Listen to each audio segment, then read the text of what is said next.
A third question. Bhagavan, you've already answered the third question. Oh. We will move into the questions we had for clarity, Bhagavan. Okay. Some of us want to know if the ex-guides, if they ever come back, will they ever come back? What is your opinion, and how do we treat them if they do? First of all, you got to understand, I have no ill will towards them. I have no anger towards them. I have nothing against them. I personally feel it is my fault. For the simple reason, the three acharyas, they came in quite young, and I was their school teacher. The one was directing the school. I was tough and firm. And they were very, very obedient people, very, very good students, all the time bowing down to us, sitting at our feet and learning.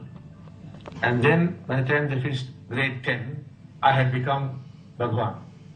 And again, they were at Bhagavan's feet, doing seva non-stop for almost 22 years.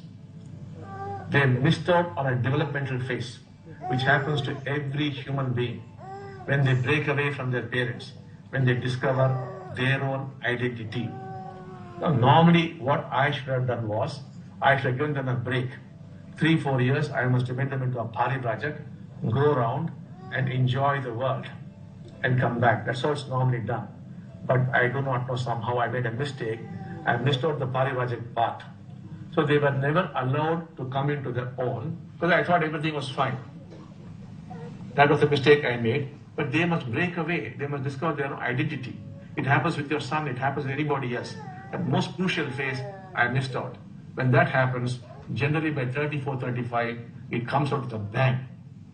This is a biological phenomenon. It's a psychological phenomenon. It had to come. And it came. So how could I blame them? My pain and my anguish is about my work. Because I am losing rapidly time. Because whatever has happened has disturbed the faith of people. It is very, very difficult to build up faith in people. People have removed Srimurtis. People have done many, many things. They are losing faith now. Now, if that happens, how do I continue with 2012? That is the damage that I am worried about, I am angry about.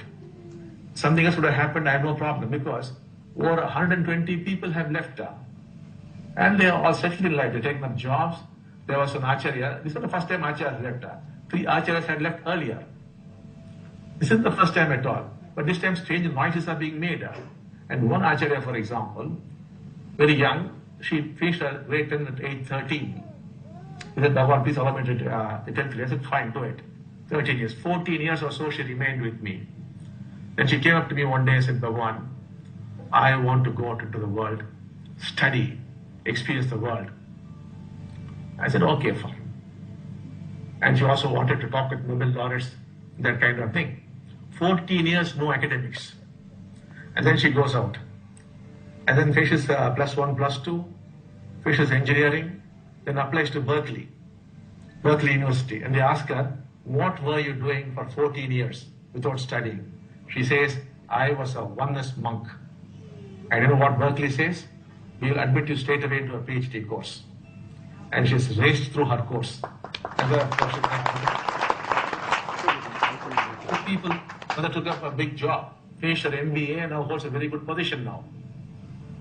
So another has got married, has children. So it's been happening all the time. Acharyas have been leaving, dasas have been leaving. It's not to find fault with them. The time has come. They came here. The whole thing was designed to be shut down. In the beginning, you'll find in Satyaloka to set man totally and unconditionally free. And look at that book, Arjuna Dak's book, page 189, which I often refer to. I already said it's going to be dissolved.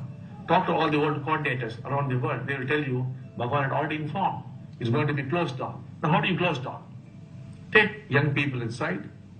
They get very good experience, and then they go back to their lives and find it automatically shut down. In Japan, for example, people go to Zen monasteries, are Zen monks for some time, and they come back to the world.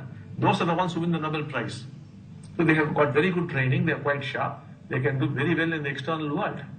And it's time they go back to the external world. The whole thing is designed to implode, to shut down. Because it should not continue, it cannot continue, because if it continues, it controls the phenomenon. the phenomenon loses power. It has to go, including myself, including Amma Bhagavan. We must fade away. It's not that the Acharya fades away or Dasa fades away. Everybody has to fade away. And people must emerge as trainers and become teachers in their own right. That's what we're really at. Not even oneness teachers. That's only until 2014. Thereafter, you are a teacher in your own right. You do the work. You are worldly people. You know the world much better than one who's a monk. You can interpret things better. I have seen Western people, even some Indians, beautifully expound their teachings because of their worldly experience. Even now, some of the dasas who are so strong in staying back are those who have had worldly experience, who are well qualified, who have done great jobs. For example, I have a dasa here who was connecting with you. You know what his qualification is? At the age of 24, he was a full-fledged chartered accountant. He took only 15 days to finish the exam.